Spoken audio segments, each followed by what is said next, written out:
Hey, I'm Phil from Wire Safeguarding, formerly the National Safeguarding Unit, and I'm here with Brent, who's our National Risk Manager, and we're going to talk about the physical environment, which is part of our safeguarding framework. So, hey Brent. There you go. Good, thank you, very good. In terms of the framework, we've got physical, which sits in the environment section. What does physical actually mean? What do we mean by that? It might sound a bit simple. We're pretty much talking about the physical environment, everything that's around you. All right. So what we want you to actually consider in a day-to-day role is that we see the world very differently than a child would. For example, I'm sat down and I'm probably my nephew's height. So even just from a visual perspective, he's actually seeing all of our communication, he's seeing anything that might be a bit more threatening and that kind of thing. So that's what we're keeping in the back of our mind here. Oh, beautiful, great idea. And in terms of the physical environment, we obviously have to assess risk and kind of risk management. What does that mean for our frontline people?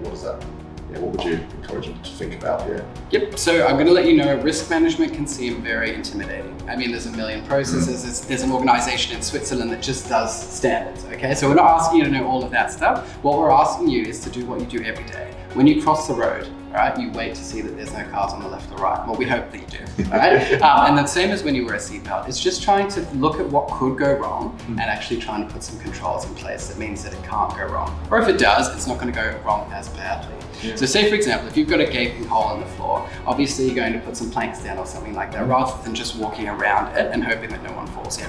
And that's pretty much what risk management is at its most simplest point. It's just trying to make sure that things won't go wrong.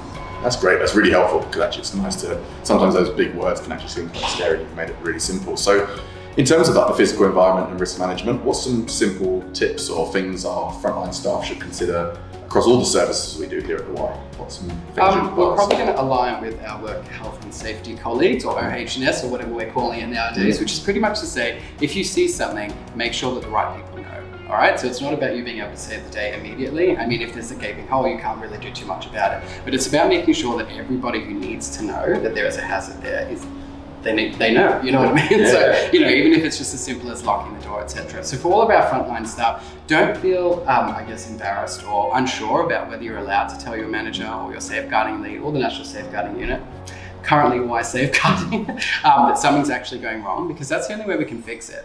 So it's just about making sure that you're empowering yourself to speak up about that kind of thing. It's the same with our safeguarding concerns. If you see something, hear something, or you feel something that worries or concerns you, make sure that you're speaking up about it. Beautiful. Thanks, Brent, and thanks for joining us for this video.